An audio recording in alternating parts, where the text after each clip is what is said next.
AT&T Stadium. Anything that moves between these lines, gotta get dealt with. 10-5, and he streaks in. Deep to the post to Lamb. At the 5 to the goal line.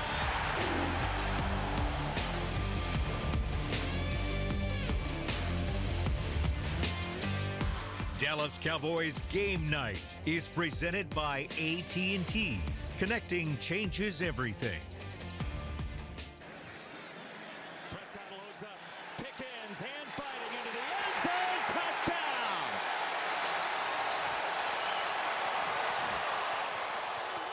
George Pickens with a big-time catch as the Cowboys have a big-time win on the road. 37-22, the final score over the New York Jets in Week 5 of the NFL season. Welcome in to Cowboys Game Night here from the Globe Life Studios at the Star in Frisco. Alongside Isaiah Stanback, I'm Kyle Youmans. The Cowboys get it done in all 3 phases in this one. They, at one point, with that Pickens grab, was up 30-3.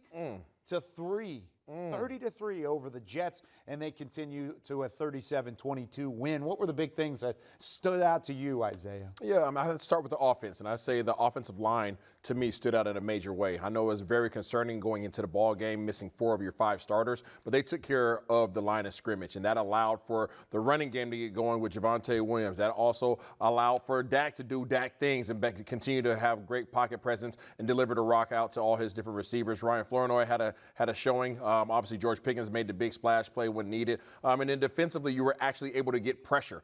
To me, that was exciting to see from a Matt Eberflus defense that hadn't necessarily shown that up to date. So overall, good win. Hopefully they continue to build the blocks off of today's win. That's the big thing, is it's just a step in the right direction. Only the second win of the year for the Cowboys. Well, let's see how they ended up with that second win. It was George Pickens and the Cowboys taking on Sauce Gardner and the New York Jets. The Jets have never started 0-5 under a first-year head coach. We fast forward to the second quarter, both teams with a field goal in the first. Dallas working the screen game to Jake Ferguson. He has a convoy of blockers up front into the end zone for 6. Dallas up 10-3. Jake Ferguson active in the passing game early. Getting the ball out to Fergie, love to see it. No matter how you want to get it in his hands, just make sure he ends up right there in the end zone. Second straight week with a touchdown for Ferguson. Jets driving, looking to get that score back. Breece Hall, who had a nice day doing his part. Maris Leofau flies in. The Hawaiian punches it out,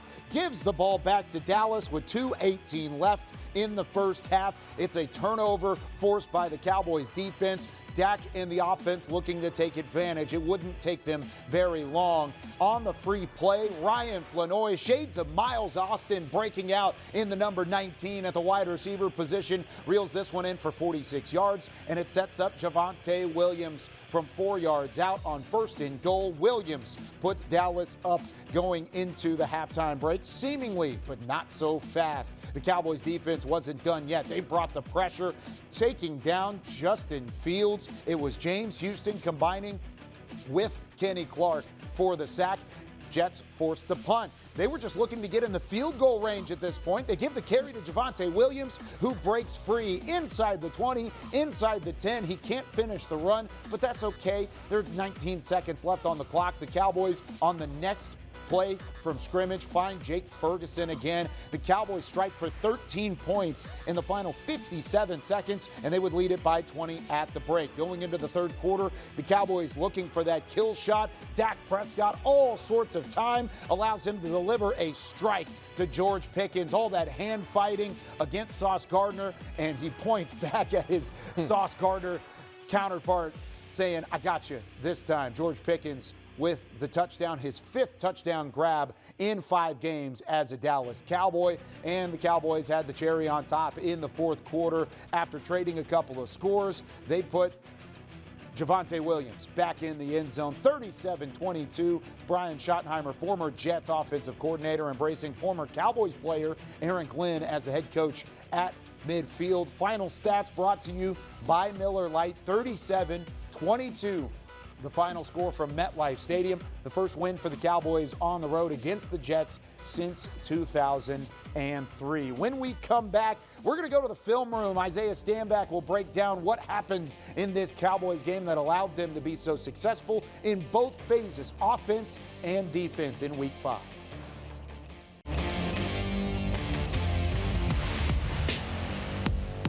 This segment is brought to you by the Texas Lottery. Dallas Cowboys scratch tickets from the Texas Lottery are here. Play today. Now, the Dallas Cowboys obviously took care of business tonight. What were the major plays that took place both on offense and defense that created this big-time win? We're going to take a peek at it right here. Starting with the offense, you guys know the man, the legend himself, Mr. George Pickens, has stepped in a major way for CeeDee Lamb. He is going up against their number one guy in what they call Sauce Gardner. He did not have the sauce tonight, and let's go ahead and see why he was lacking of the sauce. You see George Pickens down here in the bottom of your screen, takes off. All right, he's going to reappear on your screen, but when he does reappear, the ball is in his hand as he is in the end zone. Dak Prescott, off the play action, does a heck of a job getting the ball to George Pickens. He is one of the best deep ball and contested ball catchers in the game, but why? Let's talk about the why. Here is the why. George Pickens, his goal is to try to come off the ball, obviously, and get outside Sauce Gardner. But as you guys can see, Sauce is outside of him. So how can he reestablish leverage? Well, let's go ahead and push the play button. Boom, that little stutter right there, pause it. That little bit of a stutter threatened Sauce Gardner enough to where he wanted to go here, and now he was able to get back outside. That is absolutely everything. Boom, so now first off, he's able to get a free release. Pause it right there. Now he's even. What we talk about in NFL is if you're even, we're leaving. So right here, now that he is even with them, now he's going to reestablish himself, get back on top, which we call stacking, okay? Stacking means that this cornerback is directly behind the receiver. So as we play it through right here, George Pickens, there you see the hand fighting, position right there, pause. Now, Sauce Gardner is not in a position to do anything but trail back behind George Pickens. So now Dak Prescott has to deliver the ball right over the top and not allow this ball to be catchable by anybody but George Pickens. Because he is on top, because he is stacked, Sauce Gardner would have to run through his back in order to make the play. He's unable to do so. Big-time touchdown for the Cowboys. So that's our offensive play. But on the defensive side, what took place? This is where it really gets exciting. Okay, you have a couple guys that you guys need to pay attention to. You got Mr. Houston right here, okay? You also have Osa that's taking care of business, and then you got the big fella right here in Mr. Kenny, okay? So what takes place here? Well, let's go ahead and play it through first. I want you guys to see the result. The result of the play is going to be a big-time sack. But why does it happen? Play it through. Play it through. Here we go. Boom. So you got Big Kenny in the middle. Boom. All right, you're going to see Osa across the face. And now all of a sudden 95 is going to be bringing down Mr. Justin Fields, okay, and Houston. They both split a half sack. But that's the result of the play. What took place and how did it happen? Well, pay attention to the man himself right here. Osa Odighizuwa is the reason for the season on this particular play. He is going to cross the face all the way from out there in a 5 technique, and he's going to split the difference between these two. He's taking the responsibility of this guard in the center, and he is going to force those guys to take him. Play it through. So as you guys see Osa cross the face of the center, he splits them, pause it right there. Now the responsibility of both of these guys turned to Osa. But where is it not at? Aha, right here. Now he's allowing Kenny Clark to come do Kenny Clark things. He takes both of those guys. Now he's a free runner. Osa Odighizuwa does not get credit on this play, but he is the reason why those other two do get the credit. Great team defense on the front line for the Dallas Cowboys. They're starting to figure this thing out with Matt Eberflus. Now, when we come back on game night, you guys need to take a look as to what is going on defensively. Coach Schottenheimer talking about punching the ball out. We were able to get that done today. This segment was brought to you by the Texas Lottery. Dallas Cowboys scratch tickets from the Texas Lottery are here. Play today.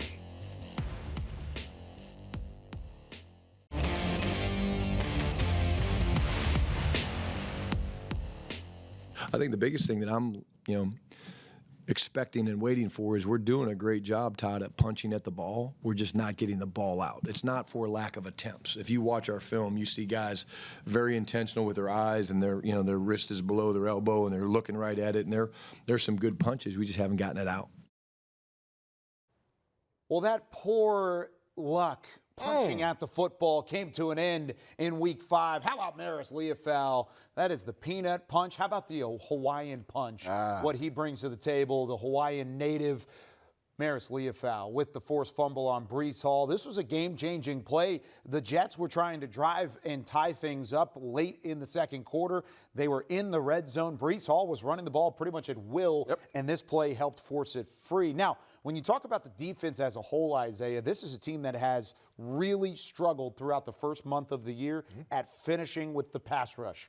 They finished today with 5 sacks, had a big-time game from their pass rushers. How big is that for the entire defense, secondary, linebackers, to have that sort of impact up front? It was huge because Matt Eberflus defensively, in terms of his scheme, he truly doesn't like to try to initiate pressure by bringing extra guys. He would rather have his 4 guys up front take care of business. So by having your defensive line do what they did today, 5 sacks, as you mentioned, 14 QB pressures. It takes a lot of pressure off the defensive coordinator feeling as if he has to go initiate something on his end that might expose himself defensively. It also helps your secondary. You're down a bunch of guys defensively in terms of the secondary right now, so you have a lot of young guys out there trying to get some experience. Now, obviously, you got Diggs. You are able to have Bland. He went out briefly as well. But when you have those young guys out there, you want them to have the least amount of time to have to cover the receivers when we know that every team that you're going to face is going to have at least a 2-headed monster at receiver. So having that defensive line get the pressure like they were able to today is huge for absolutely everybody's job security. Also, not to mention the Cowboys did ultimately allow 22 points in this matchup, but most of that came in the garbage time into the fourth quarter. Game was out of hand. So having the pressure taking off of your secondary, how big is that moving into this matchup in Week 6 against Carolina? It's big because for the most part, the Jets only had a 1-headed monster, right? And Garrett Wilson. That's not the case for Carolina. Carolina has a couple of guys. They have Leggett, and they also have Ted McMillan. So those guys are going to challenge you because they're young, they're big receivers, they're physical. These are not guys that you necessarily want to have the opportunity to get deep into your secondary. So you want to try to get to the quarterback as soon as possible, especially when you have a mobile quarterback as well. All right, when we come back here on Cowboys Game Night, we're going to flip to the offensive side, talk about Dak Prescott and a couple other guys who have stepped up in a big way, including George Pickens, 5 touchdowns in his first 5 games. That's pretty good.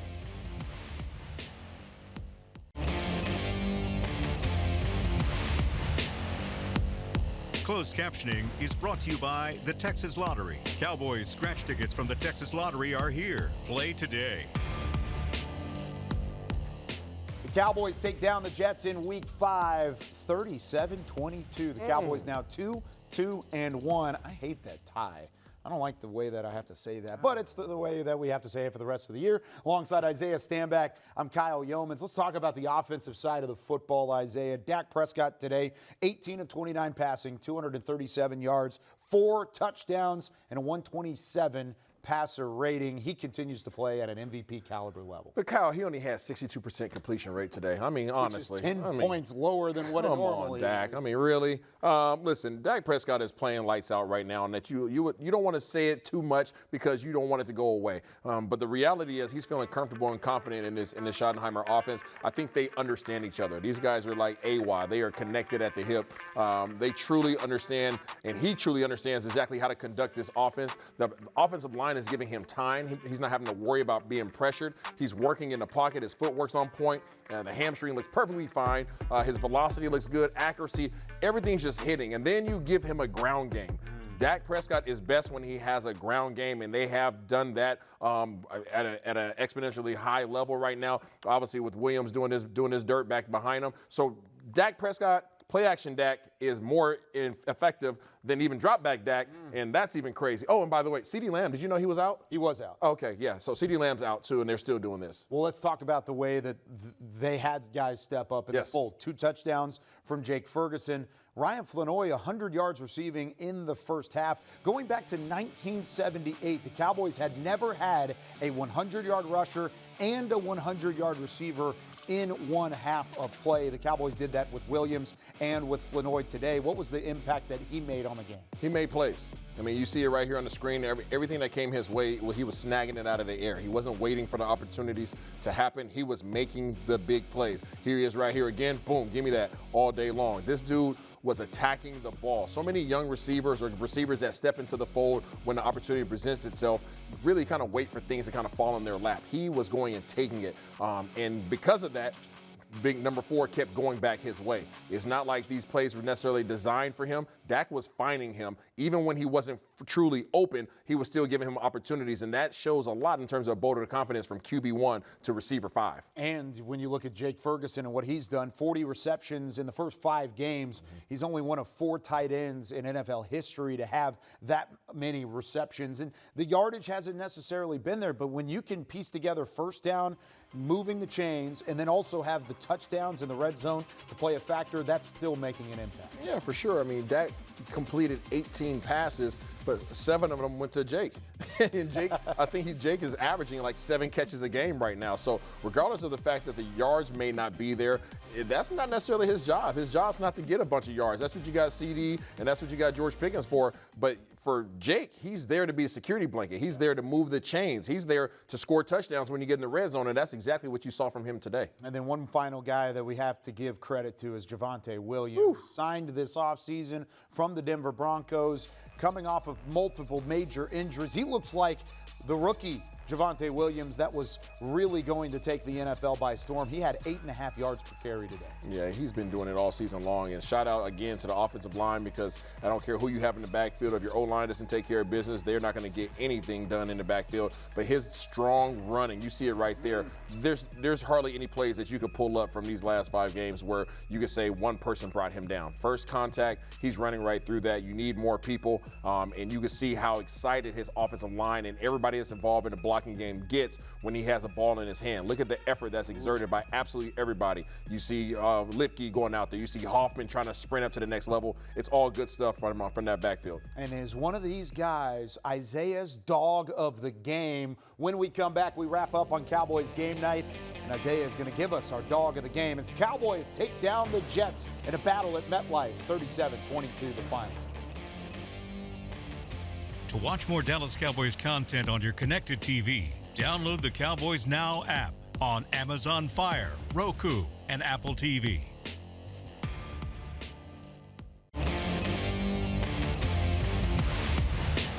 Dallas Cowboys Game Night was presented by AT&T.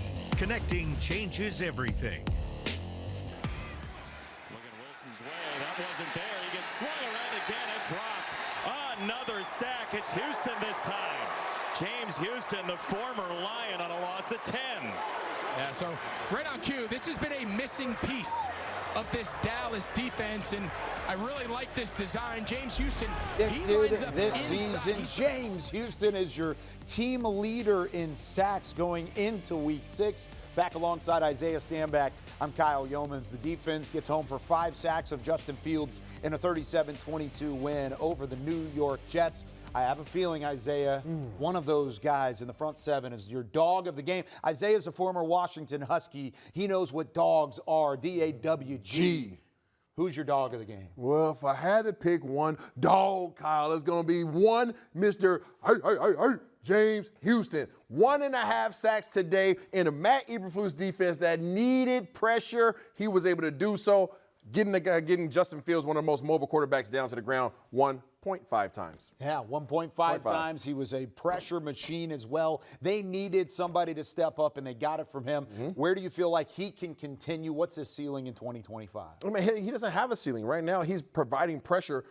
You didn't expect James Houston to be your guy, right? You brought in Dante Fowler Jr. to be that. You have Marshawn Nealon. You have Sam Williams. You have all these other guys whose names were there. You brought in Jadeveon Clowney. Those were supposed to be your pass rushers. James Houston, that's like the cherry on top. It's like, oh, we had him? Oh, you're a dog? Yeah, absolutely. Take care of business. I look forward to seeing him continue this. That's where you hear people in our business say the Cowboys are playing with house money when it comes to James Houston. He was a big one in this one. They're going to need him again next week against the Carolina Panthers. It's a noon kickoff once again for the Cowboys and Panthers next week. They took care of business at MetLife Stadium at noon on Fox today. The Cowboys win it 37-22. For Isaiah Stanback, I'm Kyle Youmans saying so long from Cowboys Game Night.